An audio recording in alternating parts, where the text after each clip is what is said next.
You might have heard that Bitcoin doesn't use regular bank accounts like we do with our everyday money, and you're probably wondering, okay, so how in the whole world does this thing, BTC, keep track of all those transactions without someone losing the plot? Well, that's where something called UTXO comes in, and it's a clever way to make sure everything adds up without anyone cheating. And what's UTXO? UTXO stands for Unspent Transaction Output. Sounds kinda fancy, but it's just a way to say the money that's still waiting to be used. Let me paint a clearer picture with an example. Imagine you're at a lemonade stand, and you have, say, a $10 bill, and you want to buy a lemonade that costs $5. You hand over the 10, and the seller gives you $5 back in change.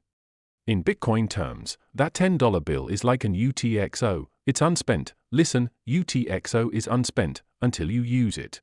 When you buy the lemonade, the transaction spends that UTXO by first sending to the vendor and then breaking it down. The $5 goes to the seller as a new output, and the other $5 comes back to you as another UTXO. Now you have this UTXO of the remaining $5, and others UTXO you've accumulated from transaction until spent.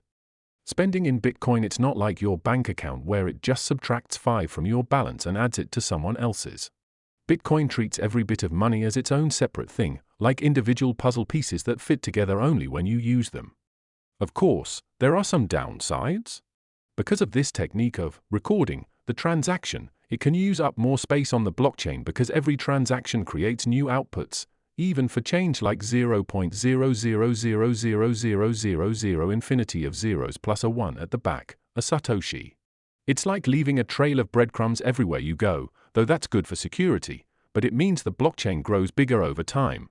Compare that to other systems like account-based ones, like Ethereum uses sometimes, where you just update a balance number, done.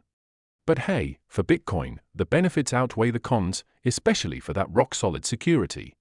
You've learned something today?